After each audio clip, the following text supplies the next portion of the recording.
ನಾಳೆ ಫಲಿತಾಂಶ ಕರ್ನಾಟಕ ಸೇರಿ ಪಶ್ಚಿಮ ಬಂಗಾಳ. ಹೌದು, ನಾಳೆ ಚುನಾವಣೆ ಇದೆ. ನಮ್ಗೆ ವಿಶ್ವಾಸ ಇದೆ.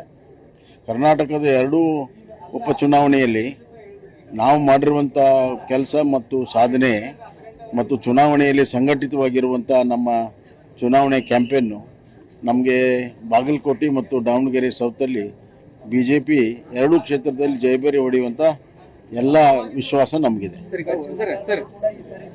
ಮತ್ತು ಪಶ್ಚಿಮ ಬಂಗಾಳ ವಿಶೇಷ ಆಸಾಂನಲ್ಲಿ ಗೆಲ್ತೀವಿ ಅಂತ ಎಲ್ಲ ಸಮೀಕ್ಷೆ ಹೇಳಿದ್ದೇವೆ. ಪಶ್ಚಿಮ ಬಂಗಾಳದ ಶಕ್ತಿ ಅಂತ ಹೇಳ್ತೇವೆ.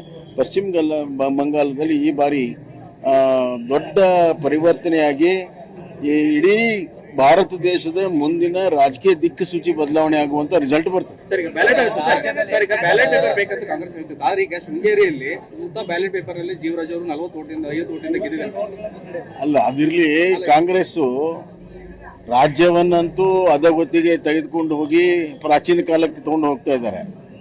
ಈ ಇಲೆಕ್ಷನ್ ಕೂಡ ಪ್ರಾಚೀನ ಕಾಲಕ್ಕೆ ಹೋಗ್ತಾ ಇದ್ದಾರೆ.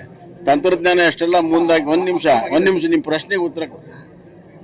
ತಂತ್ರಜ್ಞಾನ ಬಹಳ ಮುಂದೆ ಹೋಗಿ ಈಗಾಗಲೇ ಹಲವಾರು ಚುನಾವಣೆ ಆಗಿದೆ. ಕಾಂಗ್ರೆಸ್ ನೇತೃತ್ವದಲ್ಲೂ ಕೂಡ ಆಗಿದೆ.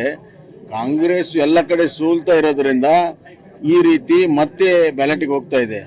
ಆದರೆ ಬ್ಯಾಲೆಟ್ ಪೇಪರ್ ಅಲ್ಲೇ ಮೋಸ ಮಾಡಿ ಗೆದ್ದಿರುವಂತಹದ್ದು ಈಗ ಬೆಳಕಿಗೆ ಬಂದಿರುವಂತಹದ್ದು ಕಾಂಗ್ರೆಸ್ಗೆ ಮುಖಭಂಗ ಆಗಿದೆ.